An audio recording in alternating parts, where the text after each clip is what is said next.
KKMD 710파 해외 유명 군사 전문지 제인즈 번역. 적 주력 전차를 무력화시키는 빛의 화살, 현궁 대전차 미사일 사거리 확장 사업에 돌입한 대한민국.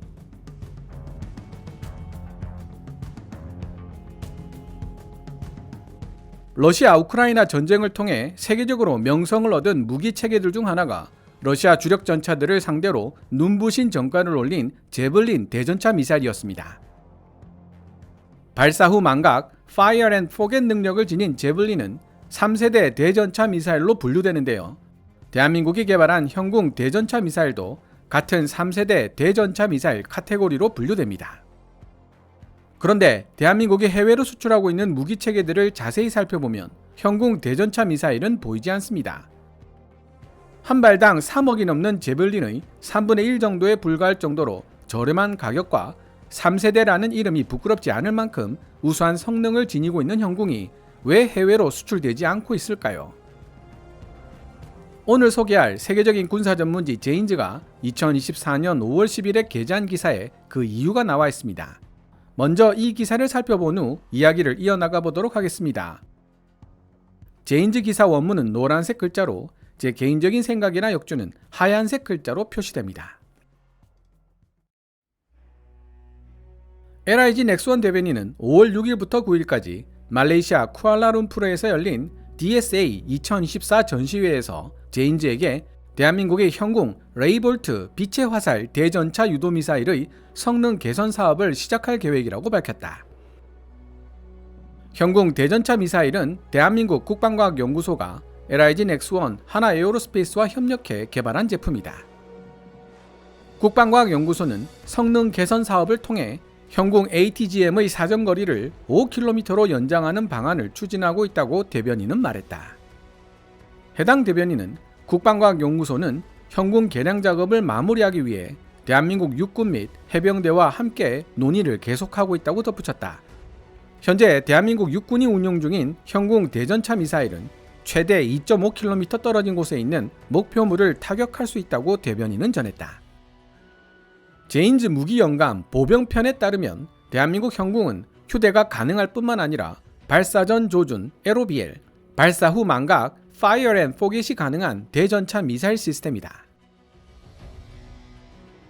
현궁 대전차 미사일은 또한 전차의 가장 약한 부분을 공격하는 상부 공격 탑 어택 비행 경로 혹은 직사 공격 드랙 어택 비행 경로를 따를 수 있다.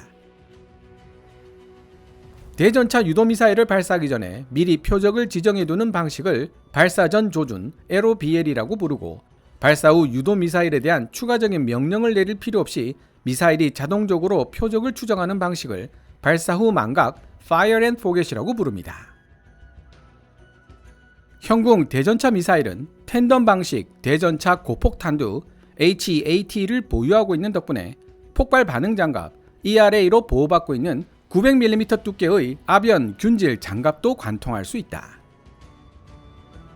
현궁 대전차 유도미사일은 전방의 성구 탄두와 후방의 주 탄두 이렇게 두 개의 성형 작약 탄두를 직렬로 배치하는 텐덤 방식을 채택했습니다. 전방에 배치된 작은 크기의 성구 탄두가 반응 장갑을 무력화시키면 후방에 위치한 주 탄두가 적 전차의 장갑을 구성하고 있는 아변 균질 강판을 뚫고 들어가 내부에 타격을 가하는 방식입니다. 방위사업청 공식 블로그에 게재되어 있는 내용에 따르면 일반적인 성형 작약탄이 탄두 직경의 약 4배에서 6배를 관통할 수 있는 것에 비해 현궁 같은 이중 성형 작약탄은 탄두 직경의 약 10배까지 관통할 수 있는 것으로 알려져 있습니다. 이와 함께 말레이시아 국제방산전시회 DSA에 참석한 이 대변인은 대한민국이 장거리 지대공 미사일 LSAM과 천궁2 중거리 지대공 미사일 KMSAM 같은 방공 시스템을 말레이시아 군에게 제안했다고 밝혔다. LSAM은 고도 40에서 100km에서 날아오는 탄도미사일을 최대 150km 밖에서 요격할 수 있는 중장거리 지대공 미사일 시스템이다. 지금까지 해외 유명 군사 전문지 제인즈가 2024년 5월 10일에 게재한 기사를 번역해보았습니다.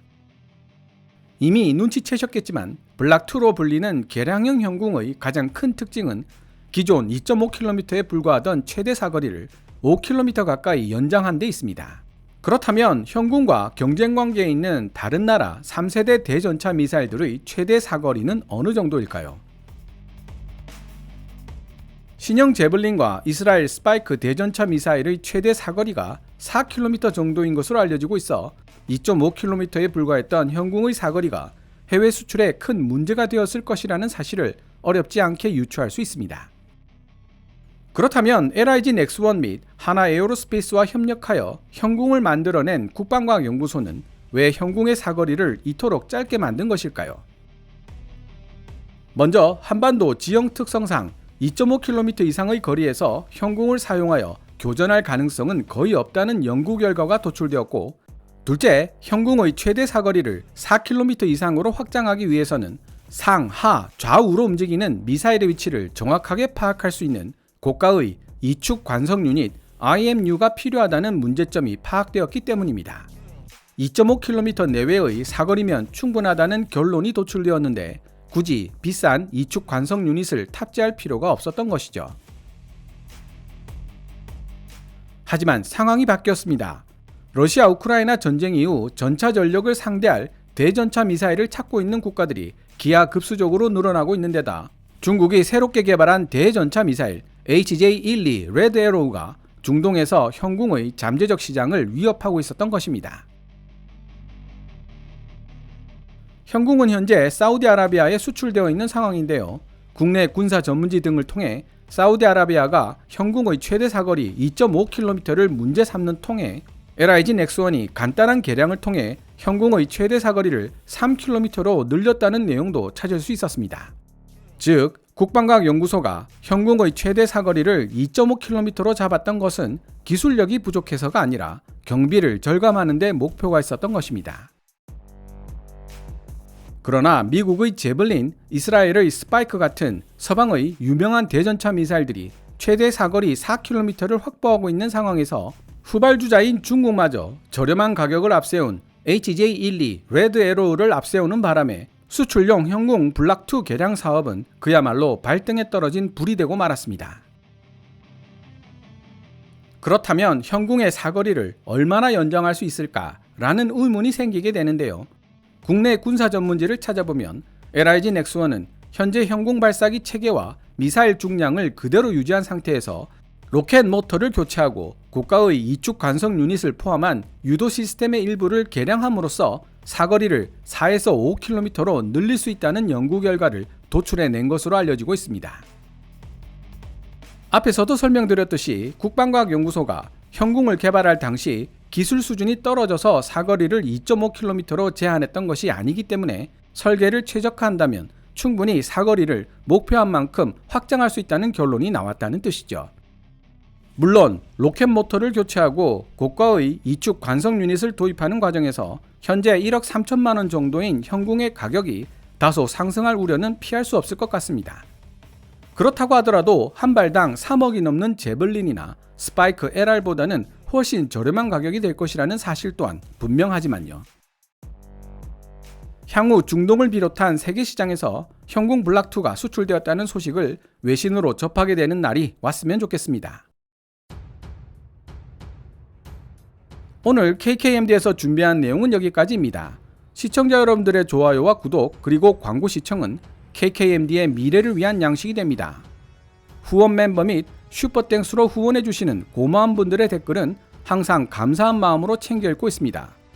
방송되었던 내용들은 KKMD 공식 블로그에서도 만나보실 수 있으니 구글이나 네이버 검색창에서 KKMD를 검색해보시기 바랍니다. 지금까지 시청해주셔서 감사합니다. 케빈즈 밀리터리 채널 KKMD